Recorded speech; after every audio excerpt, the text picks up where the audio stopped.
Hello my dudes, welcome back to the Shire. We're here in all the mods 10 playing Minecolonies, and things are going really well with the colony. We've had a really strong start. We're now up to episode 4, and let's take a big overview look of the colony so far. So as we swoop into the valley, you can see there's a few structures here, a few natural structures that we've missed. So we might have to check those out, but we've got the tavern here on the left, where all of the new visitors come and our colonists currently live. It's vital. It looks pretty cool there as well. We've also got our second builder's hut, and this is set into the wall, and this is where Toodles McDoodles does all his building. As we come even deeper into the valley, you can see this is where things get a bit more savanna, and we have a guard tower over here. Now this area right here is thick with lions. This is lion country, my friend, so we have to be very careful. There's a wagon that we missed, we'll leave it there for now. Oh, who's this? A guard patrolling? Why were they up a hill? I don't know. But I think that's Moth, our second guard in our second guard tower, on lion patrol. As we come into the middle of the colony, obviously we have our first and primary builder's hut, where Lyra lives and does her building, and of course, that ugly oak building in the middle, yeah, it doesn't look too good at the moment, is the town hall. Now here's a building at the back. This is the supply camp. This is where we kind of set up our first base, and things over here are okay. We've got some storage chests, a furnace, some basic crafting and things.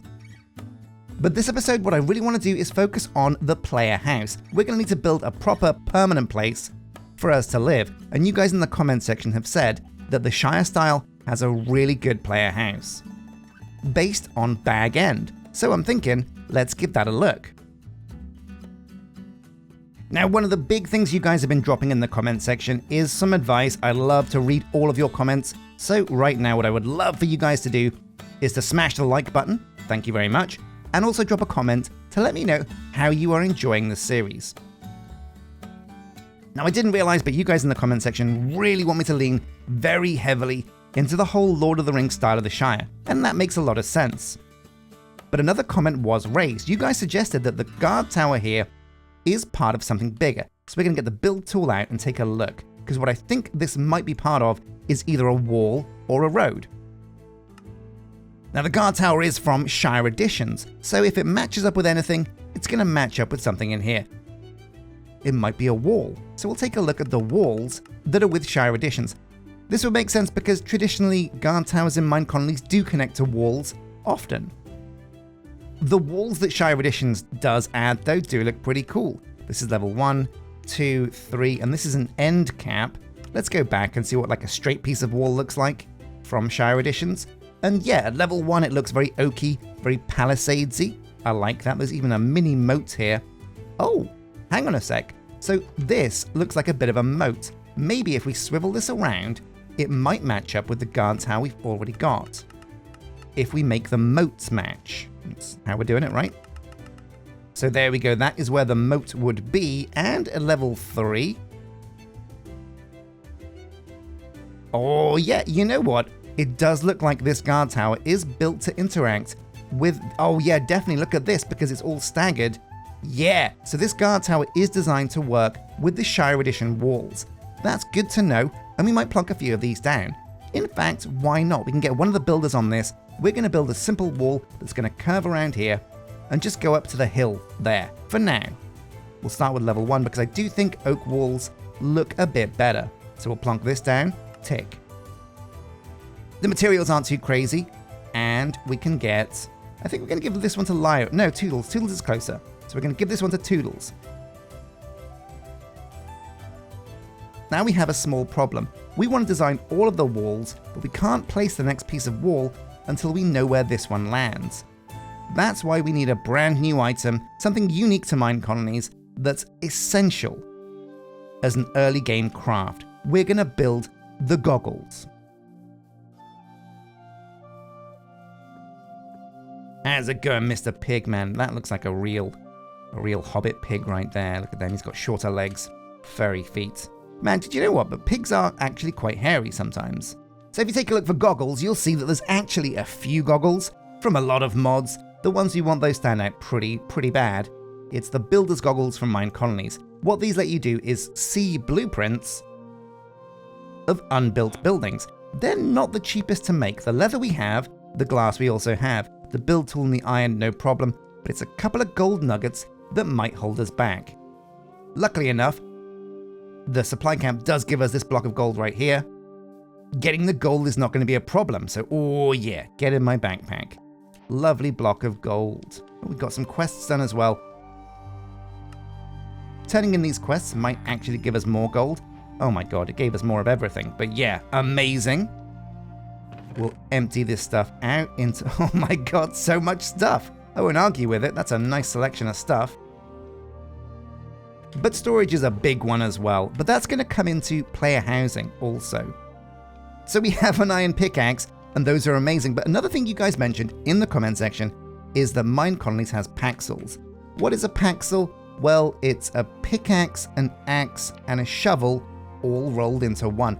And the most exciting thing is that colonists can actually use these as a multi-tool. The builder will use like a shovel, a pickaxe, a spade, an axe, and a hoe to do all of their things, but they will also use a paxel as an all-in-one tool. This is really going to save space for us, so we're going to see if we can make an iron paxel. It's very cheap, just sticks in the existing tools, but it really is going to save space for us with the colonists. So we'll make 2 iron paxels, 1, and then 2. Amazing. They don't stack, but that's okay. And we'll do the same thing for stone. Because why wouldn't you? Boom. And boom. And the reason why we've done this is because, yeah, one of our builders... No, wait, both of the builders are level 2. Yeah, that's right. Oh, man. So I upgraded the builder hut, Lyra's builder's hut, to level 2. Take a look. This was a very simple upgrade that didn't take very long at all, actually. The materials are mostly just replacements of what's already there, so structurally, you're not going to see much change between this and the old version. However, again, yeah, getting the builder's hut to level 2 is essential and huge. At level 2, this bad boy can use iron tools, and that's exactly why we want Lyra's hut to be level 2. Okay, with the building complete at level 2, let's jump in and hook her up. So what we're doing is, yeah, we're going to give Lyra over here, we're going to see if we can remove all of her stone tools and give her 1 iron paxel. We'll make more of these because they're pretty good, but we'll give 1 to each builder for now, just to make sure they can use them.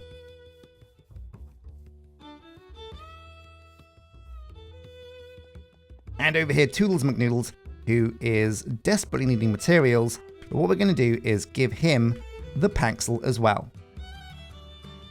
There we go. And this has saved loads of space in his racks, really helpful going forwards. Now, we did get a bit distracted. Let's make ourselves those goggles. So, I believe I put everything in my backpack. No, we're missing the gold nuggets, but that's not hard because a gold bar becomes gold nuggets in a pinch. Press the copy over button, and now we have builder's goggles. So how do these work? Well, you put them on your head, as you can imagine. Bit of a no-brainer there. And yeah, as you can see, as soon as we put them on, we see an outline of what the wall will look like when it's done. But this is a ghost image. It's so ghosty we can jump through it. But don't worry, we're not going to get covered in ectoplasm, and the Ghostbusters aren't going to come and put our wall in one of those weird, like, mousetrap box things that they have. What even are those? So now with the ghost of that wall in position, we can go over here with the build tool, go to Shire Editions, select the walls from Shire Editions, and now we're looking for, I think this is an inside corner. There we go, the inside corner, and this will match up pretty well. Yeah, that looks like exactly where it's supposed to go. So we can press tick on that. Again, we're going to give all of these to Toodles, so we can just get going and build all of these. But yeah, now the goggles show us what this is going to look like, and we can just keep plowing these walls along. We're going to bring this wall along here a bit. Actually, do you know what? Let's put a gate here. I think a gate might look cool, so we'll see what the gate looks like. Oh, I like this. This is a cool looking gate. It makes my game laggy for some reason, but that is very nice. Oh, that's really choppy, isn't it? Don't know what's going on there. Make sure it matches up with the existing wall, and it does. Give it to Toodles. And we're good to go. Amazing. There's a tower wall. This could look pretty cool. Oh yeah, look at this. So we might actually want to just plonk this here. This will match with the walls perfectly. It's got a bit of a moat. Yeah, oh, that's going to be pretty cool. And I think this thing might come with guard towers inside it. But if not, that's fine. Put it here, tick the box, and give it to Toodles. But let's sleep before monsters kill everybody. Oh man, look at this guy. Well, honestly, it's par for the course and it's very on brand for a hobbit to be asleep on the job. But Jotali, why are you sleeping in a ditch, my friend? Did you have too many drinks, too many beers at the tavern? And tried to get home to your guard tower, but on the way, fell asleep in a ditch. Oh, tragic. Jotali. What are you doing with your life? So one more piece of wall brings us almost directly flush with this hillside, and I think that's perfect. So one of the things you have to be careful with your walls is you kind of don't really, we'll take off the goggles, so you don't need to see what this is going to look like, and it was lagging me. But you don't really want to completely surround your colony with walls. Why not? Well, you want to use walls as more like a funnel.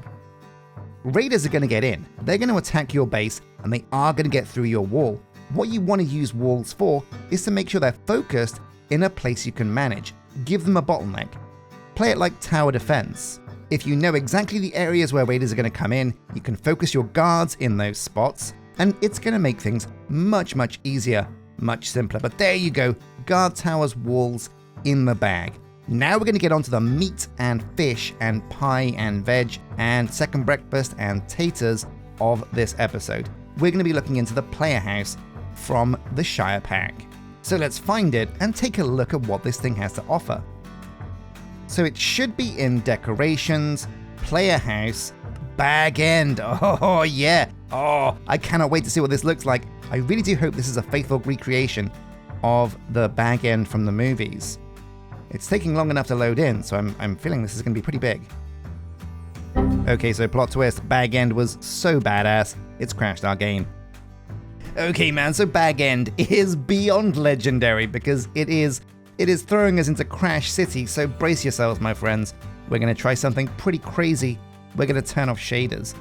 Oh my god, what happened? Somebody just sucked all the color, all the life out of the world. It looks terrible, but we must get bag end built. So let's see if this is better. So my idea is if we lower the render distance, maybe that helps. We're at 28 chunks right now. Let's bring that right down to 2 chunks. And the simulation distance, that's a bit high as well. We'll bring that down to 5. Now, if this doesn't fix everything, man, I can barely see 2 meters in front of me. But I reckon, oh my god, if this doesn't fix bag end, I don't know what we're going to do, my dudes. Okay, oh my god, this has done it. We can finally see bag end. But oh my god, this is not a small building. Look at the size of this thing. It's crazy. I don't want to turn shaders on yet. But oh my god, what an impressive beast. How are we going to build this? This isn't something, well, we got to do it, my dudes. I think we can do it. I think we can handle this. Okay, so we finally placed the building. I think it doesn't overlap anything. It gets very close to a guard tower over here as well, like that one there. But yeah, let's turn back on shaders and get our graphics back on top. Okay, so the game looks good again. Amazing. Moth is on lion patrol, as always. In fact, let's just double check, make sure there's no lions around. Because those guys are devastating. That's a B. Yeah, looks like we're good. No lions. So bag end is a coloss. This is nuts. When somebody said, oh, bag end's in, it's a player house, I thought, oh yeah, cool. Just like a little house we can put over by, you know, the side of something. It'll look great. I had no idea it would be this huge. This is going to be the biggest thing we'll build in the entire pack. And we're going to try and build it in episode 4. That's crazy. We have our work cut out for us. We've set Lyra on this because, well, she lives right next door. It'd be crazy not to, wouldn't it, Moth? So, let's take a look at her scroll. This is Toodles, and he's got the materials for the walls. We'll get him sorted, but he's not the important one. This is what we... Oh my god. this is an impressive amount of stuff. Look at this, a cauldron, bricks, cobblestone, cornflower, dark oak, fancy spruce plank doors, framed, polished deep slates, shroomlight. We've got to go to the nether for this thing? Whew. Well, we're going to do it, my friends. This is a super amazing building. You need to get a player house very early into the game, and to be honest, none of this is unachievable. The tricky part is going to be shroomlight, so let's start with that. Number one, we've got to go to the nether. Oh god, we can't go to the nether until we get a diamond pickaxe.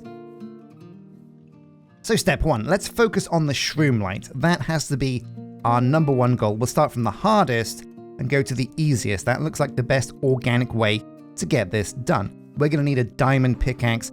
We don't currently have any diamonds. So it's time to go mining. We'll either find enough coal to make a diamond or two, or we'll find diamonds themselves. We're going to dump a whole bunch of stuff into this dump chest over here. We're going to use the iron helmet because that's going to be way better than the builder's goggles for sure.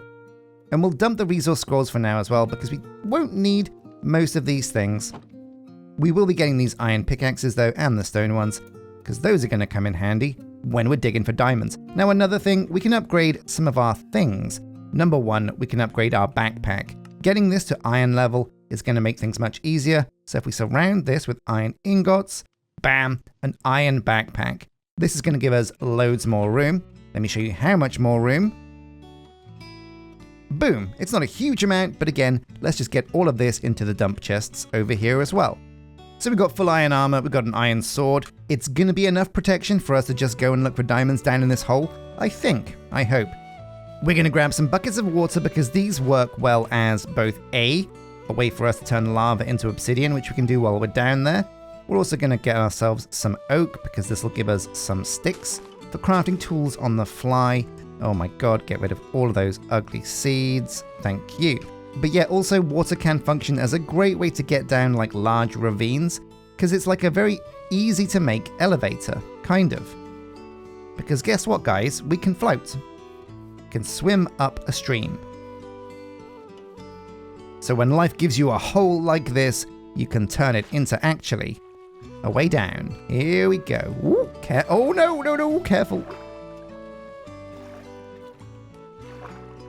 And down we go. Wasn't that amazing?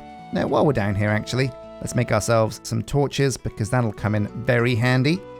Both in my offhand and, well no, in my offhand, that's good. Okay, let's go on the hunt. Coal and diamonds. But also while we're down here, some other booty as well. Because, oh my god, this pack is rich. Rich in precious metals. Oh my god, yeah, look how deep this cave goes. Well, we can... Oh, let's get out of here. Do not want to get skeletons. Oh, no, don't want to get shot out of my elevator either. Oh god. Let's pick up the water. Don't shoot me, bro. No, don't shoot me, bro.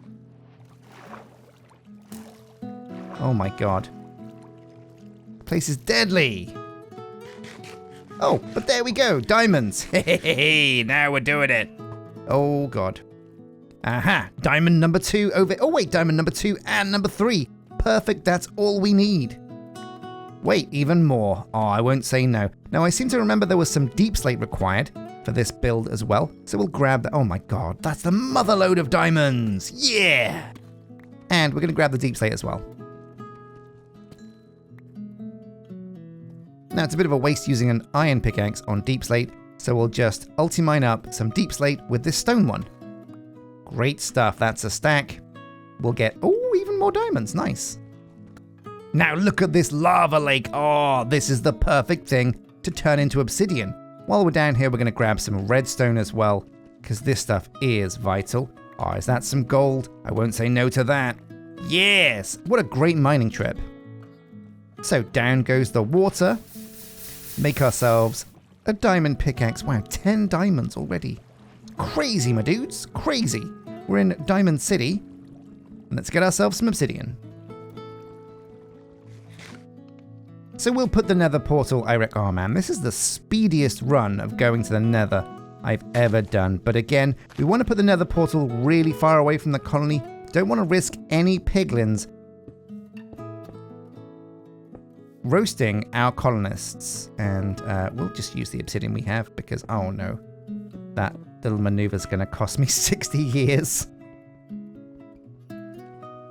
So, flint and steel in hand, let's go into the nether. We are looking for shroom lights. Oh, now this is it, the hot moment. What is our nether spawn like? Is it going to be terrible? Are we going to be in a volcano? Is it going to be great? Are we going to be nice and out in the open? Always a nerve-wracking moment to find out what your nether spawn's going to be like. Okay, oh man, as far as nether spawns go, this is very good. This is a basalt biome, but already blocks of bone. Oh no, those are bad. Those are very bad. Shroom lights. No, those are frog lights.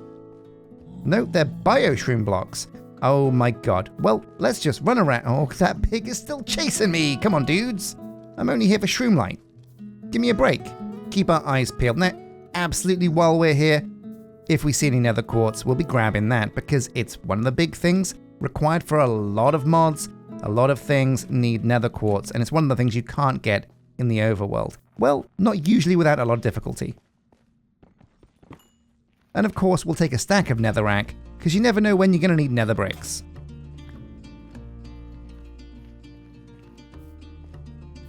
Let's get on the hunt. Oh, and of course, glowstone. Yeah, that is pretty important too. Get in my backpack with all this booty. Yeah, amazing. Okay, let's keep the gravy train rolling.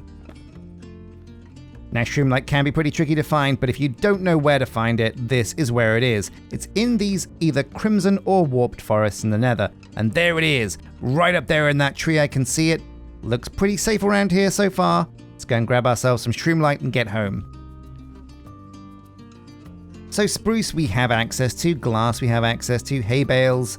We can gather those up. There was some probably in that wagon at the end of the valley. Oak logs needs a few, but that won't be a problem. Diorite and deep slate. Do I have any diorite? I don't think I picked any up when I've been out and about. Let's take a look. No, I don't see any. We do have the deep slate, but let's go and see if we can find some diorite down in this cave. Oh yeah, right away. We've got to survive the skeletons, but I see some over here. Amazing stuff. We'll just ulti-mine this. There's also a fair amount of andesite over here. But be careful because, yeah, you could end up digging yourself in a little bit of a hole. Oh no! Oh no! Oh, that was gravel! Oh man, that's bad. A lot of XP lost there. But let's go back, get our grave, and then go home. Man, that feels very cheaty. Anyway, that's diorite in the bag. Now there's another big, curious item on our list that might have you scratching your heads. It's beige bricks from Doma Monumentum. So what are beige bricks and how do we make them? Beige bricks. So these are exclusive to Minecolonies and Doma Monumentum, which is like a sister mod to Minecolonies. These aren't too hard to make actually. All they are is bricks and gravel. So we're gonna need a lot of clay and we're gonna need a lot of gravel. Not a problem, we'll get it smelted up in, I guess we can make some more furnaces. But if I can grab a shovel, we can go on a hunt for gravel and clay. Now you always need way more clay and way more gravel than you think down the line, so I reckon 5 iron shovels worth should be a really great place for us to start. And also, clay is found in water. We've got a whole lake over here, including a crater. Interesting. So finding clay should not be too hard at all. Off we go, Operation Clay and Gravel. Ah, yes, clay, my old friend. Get in my backpack. Very good, there's 48. Let's keep this going, get as much as we can. Oh man, this lake is brimming with clay. This is a super nice lake. It's a finite resource, so we will run out of clay if we're not careful, but we'll just get what we can for now. Luckily enough as well, it's a double whammy because rivers are also a great source of gravel. So many clay balls later, my friends, in my backpack. You can see we've got loads of this stuff now, loads of gravel as well. We've got to get smelting up some bricks. There's no way we can smelt up all the bricks we need in regular old cobblestone furnaces. So what we're going to do is make use of our massive amounts of iron, which we've got all over the place. Let's go and grab some more from like these dump chests. But yeah, we really do collect iron at a pretty insane rate, even with just one iron farm. And what we're going to do is we're going to see if we can make an iron furnace. It's not exactly like crazy levels of speed, but it's definitely going to be way better than a regular old cobblestone furnace. I think, roughly, about twice the speed. So cobblestone is a furnace, and we're going to need, I think, 8 of these is a good number. It might seem like a lot, but ultimately, yeah, it's going to be worthwhile, a worthwhile investment. We'll get these racked up over here. Again, we're building our player house right now, so whatever we do, by the end of the episode, fingers crossed, we should have bag end. And that means we won't need to have this place all messy and temporary player house any longer. We'll be able to move into our new abode. We got a fair amount of coal as well, so we want to split this up into I reckon probably 5 per furnace for now. And we'll get all of this. There we go. 5 or 6 in each of these. Like that. We could automate this, but we're not going to because we're hobbits, which means we're lazy. And also, yeah, it's not very hobbity to automate all this stuff right now. This is a temporary base. So yeah, no sweat, no worries. And a stack of clay inside each of these bad boys. This is going to get us all the beige bricks we need, but oh wait, does the piglin come through? Already? Wow, well let's just finish him off. He's going to make problems for our colonists if they wander over this way, and they very well might. So, goodbye pal. The brick shingles we have covered, and also the bricks with all of the clay that's being smelted. So for the most part, we're pretty much good to go now. Aha, no, not quite. There's a couple of things we need. 2 different types of wood. We need dark oak, but also, I seem to remember seeing down the bottom somewhere. That's right, mangrove logs, mangrove wood, strips. Not a huge amount, but enough to mean we're going to have to go and find a sapling. So we're going to nom some more cherries, man. This is a good food to find. Let's go and find ourselves a mangrove sapling. This could be harder than it seems. So what we might do, we're going to be a bit cheeky. We're going to get our diamond pickaxe to dig up this emerald block. And I think what we might do for this, just because I want to get bag end built right now, we're going to take a bit of a shortcut. We're going to build a market, not a barket. What is this, a market for dogs? And here we go, yeah. So with some logs, some planks, and some red wool, we can very easily... So we have everything we need for a market. We can put this down and wait for her to arrive. The hero of most of my series. Here she comes. Boom! Emma, the Emerald Muncher. So if we turn this block of emeralds into regular emeralds, and yeah, mangrove... White mangrove? Propagule? How do we get mangrove saplings? We can get dark oak, that's for sure. How do we get a mangrove tree? I thought this was going to be easy.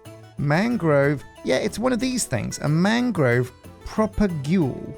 Now this seems a little bit ridiculous, but this is one thing we can't get from the market. Emma can't hook us up with what we need.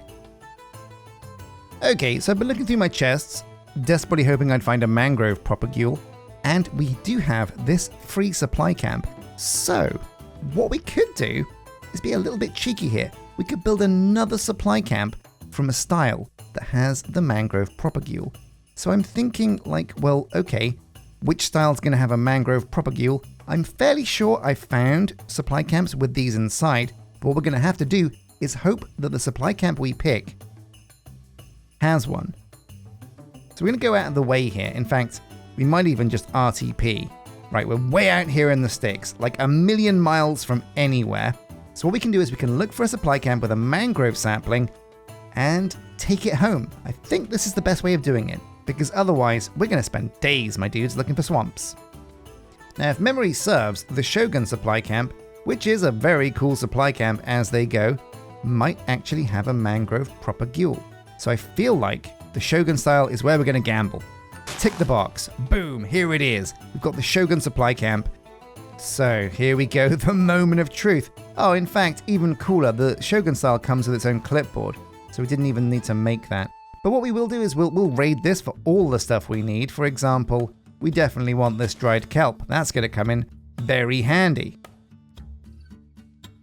There's some kelp, dandelion, all the bits and bobs we need in here, but I'm not seeing a mangrove propagule yet.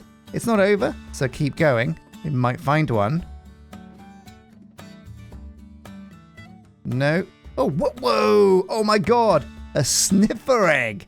Spermanti has hidden a sniffer egg in the Shogun-style supply camp. That's very cool. That could come in really handy. But let's keep looking. Oh my god, yes! The gamble paid off. We found a mangrove propagule inside the Shogun supply camp. So this is a top tip. Go for the Shogun supply camp. Even if you build it way out of the way, we'll also take all of this other stuff because it is insanely useful stuff in here. All the saplings we need, even bamboo. And we'll take we'll take all these logs. We'll take all of this. This stuff is all gold. Paper extra, block of quartz, block of coal, clay. Oh, the business. So, my number one tip, build a supply camp from Shogun if you need any of this stuff. It'll come in real handy. And there we go, supply camp almost looted, but we're also going to do the cheeky thing of finding those hidden blocks of booty that supply camps like to park around. It's got to be in here somewhere. We'll take the hay, because that's real good stuff. But where is it? Oh yeah, here it is, the hidden blocks of booty. Got a block of diamond here, a block of emerald, and a block of gold. Put some stuff in our backpack to give us some space to pick up this booty. But there we go. Okay, time to head home and get Bag End built.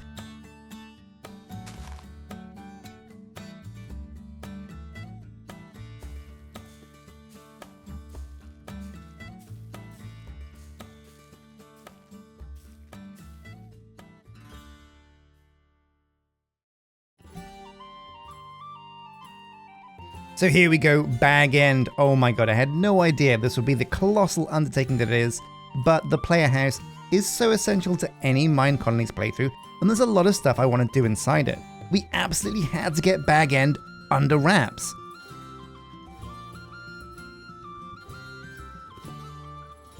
Oh man, but more fool me. I thought I was going to record loads of episodes this weekend. No, I was just going to build Bag End. Getting the dirt alone for this build was insane. There's 11,000 dirt blocks in this build. That's crazy.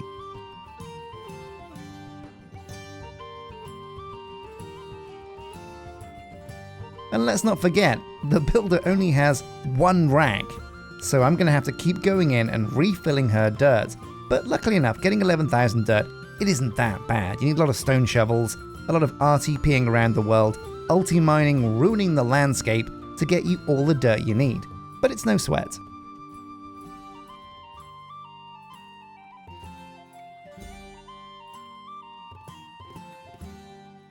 In hindsight, it does feel like Bag End is more maybe an end goal for the Shire, and I know we were going to try and focus away from big builds, but this totally blindsided me. However, Bag End is so iconic to Lord of the Rings. When I think back to the movies, I think back to, Bilbo letting in all of those dwarves in The Hobbit, Samwise Gamgee hiding in the bushes, dropping E's, and sneaking up on Gandalf while they talk about the fate of the One Ring. Man, there are few properties more important to the story of the world of Lord of the Rings than Bag End. Forget Mount Doom, forget Isengard, forget Helm's Deep, forget Rivendell. Bag End is where it's at. This is the place to be.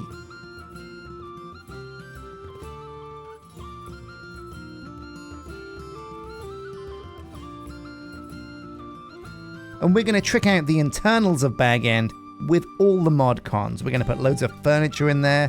We're going to host some Hobbit parties. They're going to be some wild Hobbit raves. I'm talking crazy. We'll see if we can get like the resident Hobbit DJ, if there is one. I suppose maybe there's like a Hobbit band that can play a tune. But honestly, yeah, Bag End is so important to the story and to the world. We had to build it.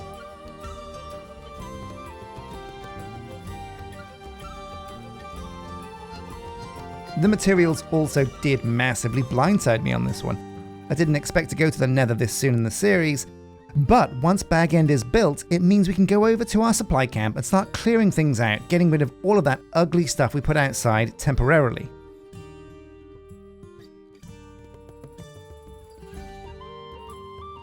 You guys in the comment section have said that if you're not careful, your temporary first base can quickly become your permanent base because you build so much stuff there. It becomes too difficult to move, you become too invested, and that's another reason why we absolutely had to build Bag End.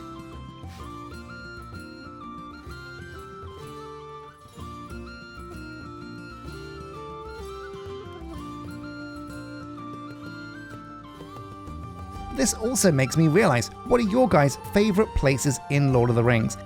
If you could plonk any building from Lord of the Rings down in Minecraft, what building would it be? There's some really colossal, incredible ideas out there that you can go for, like Minas Tirith. Wouldn't that be amazing to see in Minecraft? Let me know in the comment section what you think, and I will like and heart the comments.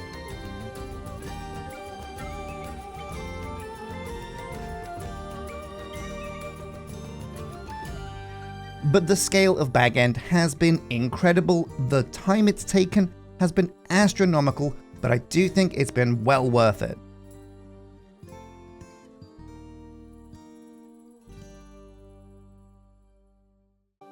Oh my god, yeah, just take a look at Bag End. This thing looks beautiful. Now, we absolutely could not finish the episode without going inside and having a peek. So follow me as we go through the keyhole. Also, this building has made me realize one big thing. Bilbo Baggins was basically like a hobbit millionaire. This thing is huge, considering these guys live in holes underground. This guy lives in like a massive, weird, underground wooden bunker. It's nuts, it's crazy. It's got a postbox and a stash out front. Very useful. Let's take a look inside and see what we can see. Now, it is very bare bones, I will give you that. For example, we could have some candelabras, some chandeliers, some wall decorations. One thing's for sure, this place needs furniture. But we'll wait with the living room and we'll go around and look at all of these rooms. Take a look. So over here in the corner we've got, I don't know if this is the master bedroom, but it does have a fireplace, so it's very cozy. There's also a room for storage back here, but I'm not sure if it's supposed to be like the main storage room. But still, pretty nice to see. Again, this whole area needs a little bit more decoration, a little bit more furniture, but I'm seriously impressed with the level and scope of this build. It's very, very, very cool. Over here at the back, we have a nice couch facing the fireplace.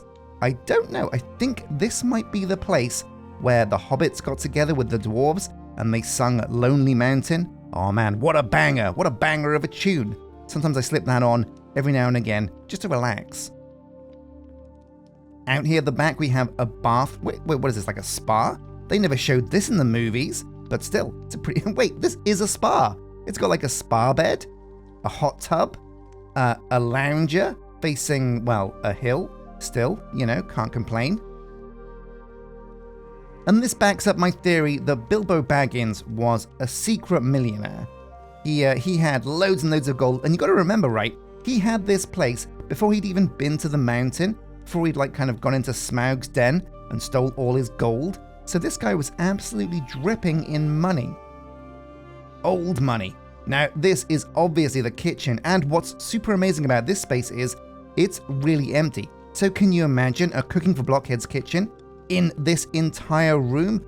Oh man, the food we make is going to be amazing. Now, we've also installed a mod that means every time a colonist eats different food, they also get that spice of life food buff. So that's really going to help. Oh, here we go. Player storage. Break signs after reading. Well, we'll pretend we didn't read this because we're going to come back maybe next episode and touch on storage. Underfloor passages for storage connectors. Ah, right, so these little trenches down here are for pipes and, you know, wires and things. Access for player storage system. There's no ladder there. Access for player storage system. Oh no, it's still just saying right. So this is where the pipes go. There's a big empty room for, I guess, maybe your computer mainframe, if you want to have one. Another room down here, access for player storage system. So, oh man, this whole area is really designed from the ground up to be a place for you to put your storage system. place storage controller here. Oh man, yeah, the level of detail on this build, absolutely wild. Very impressed with this.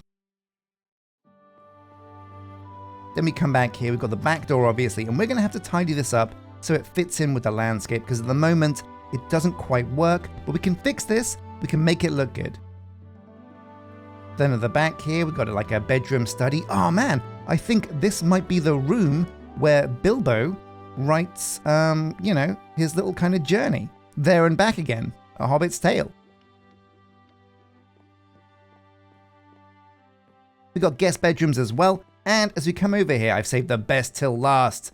Yeah, it's the room from the movies. Yeah, oh, I can imagine, I can remember Gandalf and Frodo talking about the Ring of Power, the One Ring, Sauron's ring, throwing it into the fire, revealing that elvish text, and Samwise Gamgee out... Wait, what the hell? Oh my god, that bastard Samwise Gamgee is dropping some eaves again. I see you there, Samwise Gamgee. Have you been eavesdropping? Have you been dropping eaves, you bastard? Well, my dudes, we're going to be having words with old Samwise spying on us. What a piece of trash. But this has been the episode where we built Bag End. It's our player house. Bilbo is gone. Frodo went to the west to be with the elves or whatever he does.